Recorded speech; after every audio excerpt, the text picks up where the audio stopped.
Yo yo yo, salut les amis, j'espère que vous allez bien. Bienvenue sur Rien à Foot, la chaîne qui traite du football européen, de la Champions League, championnat et tout le bazar. Comme d'hab, l'acolyte Marzo est là. Comment tu vas Marzo? Ça va tranquillement et toi la famille? Meloubia, Meloubiette, j'espère que ça va aussi. Je vais dire à la Madrid, comme ça on est clair sur mon équipe. Hein. Ils ont gagné 3-0, c'était la Ligue des Champions. Et on va le débriefer tout de suite. Les amis, on va aborder cette première journée de Champions League et également cette première journée d'Europa League. Des beaux matchs croustillants avec Marzo. On va débattre de tout ça. Ah, bien. On commence par quoi Marzo? Eh ben, pourquoi pas Monaco Atlético Madrid?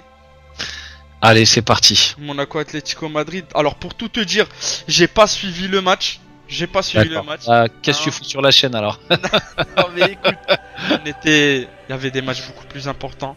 Je suis pas un, je suis pas un friand de Monaco ni de l'Atlético. Écoute, chaque auditeur a droit de donner son avis, que tu Bien l'aies vu ou sûr, pas. bien sûr. Qu'est-ce que t'en J'espère qu'en penses? commentaire, on va nous dire ce qu'ils ont pensé de Monaco et de l'Atlético Madrid. Et toi, dis-nous tout, Daïs, qu'est-ce que tu en as pensé? Monaco, Atlético Madrid, j'ai été assez surpris, je dois te l'avouer, parce que Monaco traverse une très mauvaise passe après la défaite face à l'Olympique de Marseille en championnat, et bien évidemment, enfin voilà, en championnat ça se passe mal, grosso modo.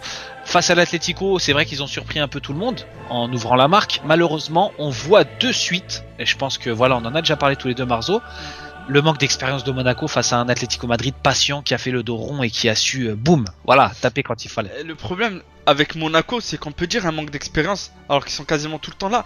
Mais comme ils changent quasiment chaque année d'effectif, ils perdent à chaque fois leurs meilleurs joueurs. C'est sûr qu'à chaque fois, ils se retrouvent comme un petit poussé. C'est Alors, normal que, en plus, Atlético Madrid, je pense qu'ils ont pas dû forcer pour battre Monaco. J'ai vu la conférence de presse de Cholo Simeone. Il a dit qu'on a vite compris quel était leur point faible.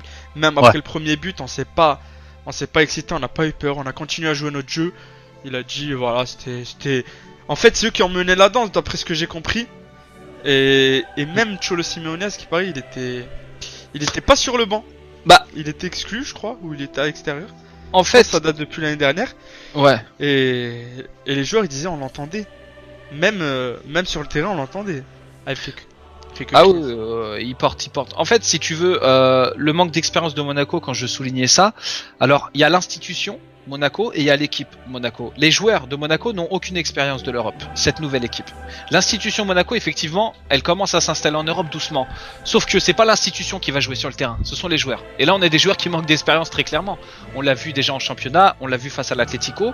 Ils ont pourtant pas mal joué. C'était pas dégueulasse ce qu'ils ont proposé. Vous nous direz en commentaire ce que vous en pensez de Monaco, bien évidemment. Mais il manque ce truc. Il manque vraiment ce truc dans le collectif, dans la hargne, dans la combativité. Il manque ce truc qui fait ils franchissent pas ce palier, qui leur permettra de voilà. Exactement, exactement. Donc du coup un score de 2-1 pour l'Atlético Madrid. Il y a un autre match Exactement. également où il y a eu 2-1, c'était Inter Milan contre Tottenham. Alors pour le Inter, coup, vas-y. alors pour le coup j'ai suivi le match. Mhm. Donc du coup il y a eu 2-1 et enfin je vais pas dire que c'est un coup dur parce que bah si c'est une défaite, tu perds les 3 points parce que tu mènes à 0 jusqu'à Ouais. la 80e quasiment. Mm. Jusqu'à ce qu'Icardi sort de nulle part, il te met une reprise de volée. Et à la fin, Vecino, il te met cette tête.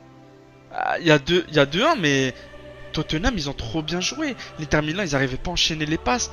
Tottenham, ils étaient quasiment devant. C'est dommage qu'on en mette pas plus, quoi. C'est dommage parce que moi je supporte les Spurs, j'aime beaucoup cette équipe en Angleterre. C'est Mm. dommage qu'ils en mettent pas plus. Ça m'a un peu déçu. Voilà, il y a eu 2-1, ça va être compliqué parce que le groupe il a assez relevé. Hein. Le groupe il a assez relevé. D'ailleurs, il y a eu Barça PSV en même temps qui a joué. Mm. Et du coup, 4-0 pour le Barça. Oh, ça a pas blagué. Bah le Barça, j'ai envie de les appeler aspirateurs Dyson. Voilà, c'est puissant, c'est efficace. Hop là, ils te nettoient le terrain, c'est rapide. Voilà, il n'y a plus rien à dire sur eux. Ils développent un jeu extraordinaire. Ils ont un effectif solide, pour le coup expérimenté, puisqu'ils ont conservé l'ossature globale. Ah oui. Voilà, c'est une très bonne équipe. Renforcé. Magnifique but de Dembélé. Triplé de Messi qui du coup est passé meilleur buteur de la Ligue des Champions. Tout à Et fait. ça a pas dû plaire à Cristiano Ronaldo. Et du coup, il y a eu Valence Juve. Et Cristiano, il a pas eu le temps de marquer quel petit but, Saïd. Tout à fait, Marzo. Tout à fait. Non, blague à part. Même si ça c'était pas une blague. D'ailleurs, dites-nous en commentaire si vous avez rigolé à cette blague. Non, blague à part. Cristiano Ronaldo, je pense qu'il va être titillé un petit peu effectivement par les performances de Messi positivement. C'est un compétiteur, on le sait. C'est un travailleur acharné. Je pense qu'il va réussir à relever la tête. Par contre, on peut le dire, quelle désillusion sur ce carton rouge, Marzo. Ouais, j'ai pas compris. Il se fait avoir par Murillo, mais... Bon, Murillo, il a très bien joué le coup, je sais pas, peut-être que c'était une consigne de la part de leur entraîneur de faire sortir de Second Cristiano. En plus, on était en début de match, c'est pas comme si ça faisait 1 heure quoi qu'il embêtait. Hein. Tout à fait. Voilà, donc je sais pas, bon, c'est un peu triste.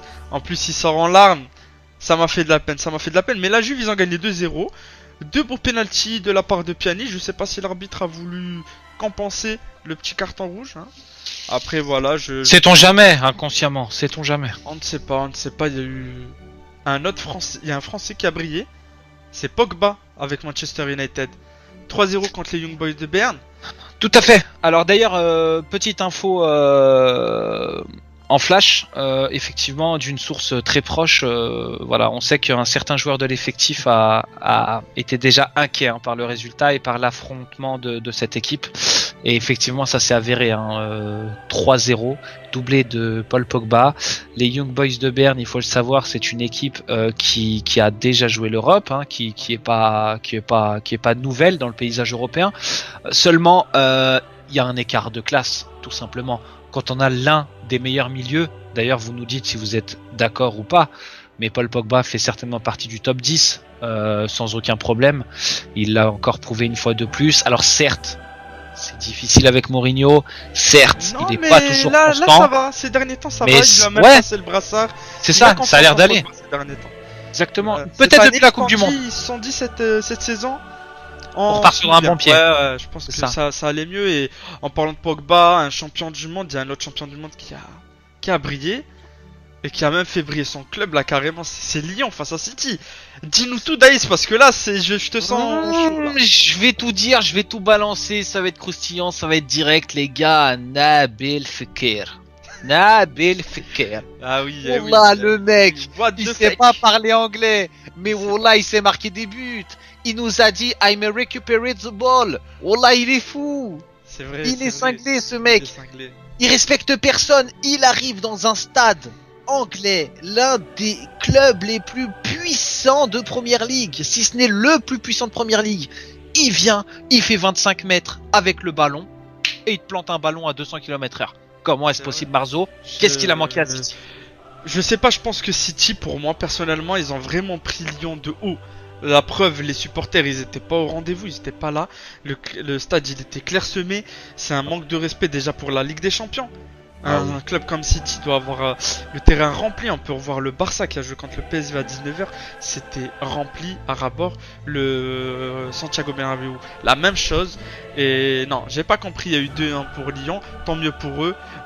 Cornet, ce que j'ai beaucoup aimé, c'est que moi je kiffe Maxwell Cornet. Même si je suis pas un Lyonnais, je kiffe Maxwell Cornet. C'est la première fois qu'il est titulaire dans cette saison. Il a fait, mais ça a été l'un des meilleurs joueurs de Lyon. C'est un truc de fou. Alors paradoxalement, ce que je peux dire, et juste pour continuer très rapidement, je te laisse poursuivre, mais ce qui est assez étonnant, c'est que en championnat, il est quasiment invisible, quoi. Il est pas hyper là. C'est plutôt Traoré, Memphis, Nabil, et là, comme tu dis, il se réveille en Ligue des Champions, incroyable. Et oui, exactement. Bon, tant mieux pour Lyon. Moi, je les applaudis. Bravo à eux, Genesio, bravo. Maintenant, on verra contre Marseille. Ce week-end, avant de parler de Marseille, il y a eu le Real contre la Roma, 3-0. Alors, incroyable, mais j'ai qu'une chose à dire, moi, c'est propre. Voilà. Ah, propre. Alors, c'est la seule chose. Je suis net et sans bavure. Non, après moi, j'aime quand il y a des buts, j'aime quand on rate pas devant les cages. Alors mes chers auditeurs, sachez que Marzo est très exigeant avec son équipe et avec les joueurs en général sur la finition. Quand faut marquer, il n'y a pas droit au loupé. Oui, alors Marzo, explique-nous. Depuis que j'ai vu que le Barça ils ont mis 7-1 là, ou je sais plus combien en championnat, tu je t'es veux dit que le Real ils mettent pareil. C'est ça. Et du coup, quand je vois des face à face, Raté. des actions, Isco il doit les mettre. Bon, il met le coup franc, il se met bien. Le match on l'a maîtrisé. J'ai pas senti la Roma inquiéter le Real Madrid à aucun moment. Pas une seule seconde. Après, est-ce que Pastore a manqué dans le milieu de terrain? Je ne sais pas. Il y a un joueur quand même de classe internationale, Cristante, qui l'a remplacé. Derrière, On peut il y a parler aussi d'un joueur qui Nzonzi, manque au milieu de De terrain, Rossi. qui peut peut-être aussi faire un peu mal, parce qu'on Oui. l'a vu l'année dernière, il a fait une grosse Bien sûr. euh, Bien sûr, je campagne pense que tu veux parler européenne. de Strootman. Kevin Strootman, ouais, qui Je était cherchais très son bon d'ailleurs, surnom. face au FC Barcelone. Je cherchais le surnom que lui avait donné Rudi Garcia. Je crois que c'était la Lavatière, je crois. Oui, c'est la machine à laver. La machine à laver. Il, Bon, il italien. reçoit le linge et il le renvoie propre. Voilà, Il reçoit exactement. la balle et il la renvoie propre. Exactement, bah, c'est exactement ça, c'était propre le Real Madrid. Exactement. Pour terminer sur cette Ligue des Champions, il y a eu d'autres matchs, mais je pense que c'est l'un des matchs les plus importants qu'il y a eu sur cette première journée. C'est la défaite de Paris contre On peut le dire, Liverpool. Marzo. Dis-moi. Là, j'ai juste 3-4 choses à dire. Dis-moi Mais tout. vraiment, je me Dis-moi tairai après. Dis-moi tout. Dans un premier temps, nous parlons d'un club qui a investi quasiment 1 milliard d'euros. Ouais. Les chiffres sont à vérifier, chers auditeurs. Vérifiez-les. Nous parlons d'un club qui a recruté, sans doute, l'un des 3 meilleurs joueurs de la planète. Nous parlons d'un club qui a recruté l'un des plus grands talents de ce monde à l'heure actuelle, Kylian Mbappé. Il n'a pas encore confirmé, je dis pas qu'il est grand joueur mondial, mais peut-être l'un des plus grands talents en devenir. Bien sûr, bien sûr. On voit que cette équipe n'est pas capable d'assumer son statut de favori et tombe face à des équipes qui sont pourtant à sa portée. Que se passe-t-il? Je pense que cette année, le recrutement a été de piètre qualité. Un milieu de terrain où il manque pas mal de joueurs. Dans un premier temps, pourquoi en milieu défensif Marquinhos alors qu'il pourrait très bien jouer parfaitement en défense, Mais à la place de Kimpembe? c'est Verratti, ça c'est l'histoire de Verratti qui est blessé. Sinon, Très bien, il aurait très joué. bien. Il aurait Mais joué. n'oublions pas qu'ils ont quand même recruté Lassana Diarra. Lassana Diarra, on aime, Non, on n'aime il pas. il a pas les jambes pour courir face à Liverpool, ça va trop vite. Et on l'a vu. Surtout, C'est possible. Alors dans ce cas, Marzo, puisqu'on débat là-dessus, pourquoi ne pas avoir recruté un milieu défensif de classe mondiale? Ils ont vendu, ils ont de l'argent, ils sont capables de mettre 340 millions d'euros sur 2 joueurs. Alors là, sincèrement, pardonnez-moi, chers auditeurs et chers supporters du PSG, mais sincèrement, le Paris Saint-Germain, il faut le dire, est à court de créativité, à court d'envie, à court de combativité, à court d'Europe. En fait, c'est à force de survoler trop la Ligue 1, ils se laissent aller, ils se reposent sur leur laurier. Et quand ils affrontent des joueurs et des équipes comme Liverpool qui ont un fight spirit incroyable, ils sont pas allés en finale de Ligue des Champions pour rien. Ben voilà, tu perds 3-2. Et encore, le fighting spirit à Anfield Road est très présent, on le sent, ce sont des combattants, c'est une arène. Et 3-2, c'est encore... c'est très décevant pour le Paris Saint-Germain. Ils s'en sortent bien parce que le score aurait pu être beaucoup plus lourd. Voilà, et encore sur la continuité du match contre Tottenham, Liverpool, ils ont fait exactement le même match quasiment, je trouve. Un Salah qui était pas dedans, des actions qui étaient pas allées jusqu'au bout. Bon, bref, c'était un Liverpool qui arrive à gagner. On en et qui est pas au top de sa forme, mais c'est ça qui fait peur et je pense qu'on va les retrouver assez loin dans cette compétition. Ça, on en reparlera de ce Paris Saint-Germain, on en reparlera, mais à suivre, et c'est quand même assez inquiétant avec toutes ces années qui n'arrivent pas à avancer en Ligue des Champions, c'est très inquiétant. Voilà. Exactement, on verra bien Liverpool et aussi le Paris Saint-Germain, hein, ce qu'ils vont faire dans cette Ligue des Champions. On va passer à l'Europa League, on va parler des 3 clubs français qui ont représenté du coup la Ligue 1. Et c'est pas fort, hein, c'est pas et je pense qu'on peut déjà démarrer avec Rennes, Jablonec, un club tchèque. Alors Rennes, très intéressant, un club rennais qui a su se renforcer cet été, notamment avec Clément Grenier, avec Hatem Ben Arfa. J'oublie peut-être une ou deux recrues, un Baïniang, l'attaquant, tout à fait. Donc un effectif assez intéressant. Tout ça dirigé par Sabri Lamouchi, excellent coach par la même occasion, qui fait de belles choses avec Rennes. Hein. C'est un club qui est plutôt pas mal. C'était un beau petit match, surtout. Tu peux nous parler du but? Ouais, ah oui, vas-y, parle-nous-en. C'est magnifique, c'est magnifique, hein, venu d'ailleurs parce que c'est avec un défenseur. Tout à fait, il s'appuie sur un défenseur et puis juste derrière, Olivier Tom. Olivier Tom. Le braque. Je sais pas, ouais voilà. Tu peux redire le braque? Voilà, voilà, vous avez compris la trajectoire là, je pense. Là, Sous la barre, mais d'une puissance incroyable. Ouais, Sur 3 épisodes, on aurait pu voir cette frappe dans Non, Olivier Tom. Elle est magnifique. C'est beau. Bon, Elle est belle. voilà, habituellement, Autre match. on dit les mauvaises nouvelles, ensuite les bonnes, mais là, on a fait l'inverse. Maintenant, on va parler que des défaites. Ça commence avec Bordeaux-Prague, 1-0 pour Quel dommage. Prague. Dommage, Bordeaux qui se restructure, Bordeaux qui a perdu un élément essentiel, Malcolm, qui est quand même un joueur de très très bon niveau. On sent que ils sortent les rames. Par la même occasion, cher auditeur, sachez-le, Bordeaux est en pleine reconstruction. Le rachat de la firme américaine est en cours. Ça devrait se juger certainement d'ici peu, à suivre. Mais bon, Bordeaux pour l'instant est en reconstruction et on leur souhaite bien évidemment le meilleur à tous nos amis bordelais. Bien sûr. Olympique. Et pour moi, ouais. Marseille. C'est la plus grosse déception de cette journée d'Europa League pour les clubs français parce que complètement. Il y a 2-1, mais tu dois pas perdre 2-1 dans ce match-là. Tu dois pas perdre 2-1. Non. Alors, on va rappeler certains faits, si tu veux bien, Marzo, non pas pour la décharge de l'OM, mais juste des faits. Donc ça se discute pas, ce sont des faits. On a déjà dans un premier lieu la sanction de l'UEFA, ne l'oubliez pas, chers amis, où il n'y a personne dans le stade, donc match un peu particulier quand même. C'est vrai, on entendait les joueurs, c'était un peu particulier. Et dès le début du match, une blessure de Rami. Voilà, sachez-le pour les deux événements principaux de ce match, qui ont dû peut-être un petit peu déstabiliser l'OM, mais juste derrière, Francfort, c'est un club qui peuvent détruire. Oui, mais il y a eu aussi ce but, donc malgré ça, l'OM rentre très très bien dans son match. Alors très pourquoi but, ton avis 1-0 dès la deuxième minute. Donc je sais pas, après, il y a eu des manques, il y a eu, je sais pas, une fatigue, je pourrais pas expliquer parce que, voilà, on est un peu dans la première mi-temps de Guingamp. De Guingamp. Payet et Thauvin, les leaders techniques sont pas là. Ça pêche au niveau de l'agressivité, du coup, tout le match. Alors, je vais juste se réveille un peu trop tard, je trouve. Je vais juste nuancer un petit peu quand tu dis, Marzo, que Payet et Thauvin n'étaient pas là. Alors, moi, je les trouvais justement présents, mais je les trouvais pas efficaces sur le dernier geste. C'est juste ça. Parce qu'on a vu un Payet distributeur, un Payet qui a créé, un Thauvin qui a eu quand même pas mal d'occasions. La finition était absente. C'est incroyable. C'est dommage. Pourtant, on parle quand même de l'un des 3e meilleurs buteurs passeurs d'Europe, Florian Thauvin. Là, il n'a pas réussi à trouver le chemin des filets, malheureusement. Et je reviens sur le premier épisode. Tu nous avais parlé d'un défenseur qui courait très vite et que tu avais hâte de voir à l'œuvre. Exactement. Tchaletakar qui a... Qu'en as-tu pensé? Je l'ai trouvé présent. Il était là.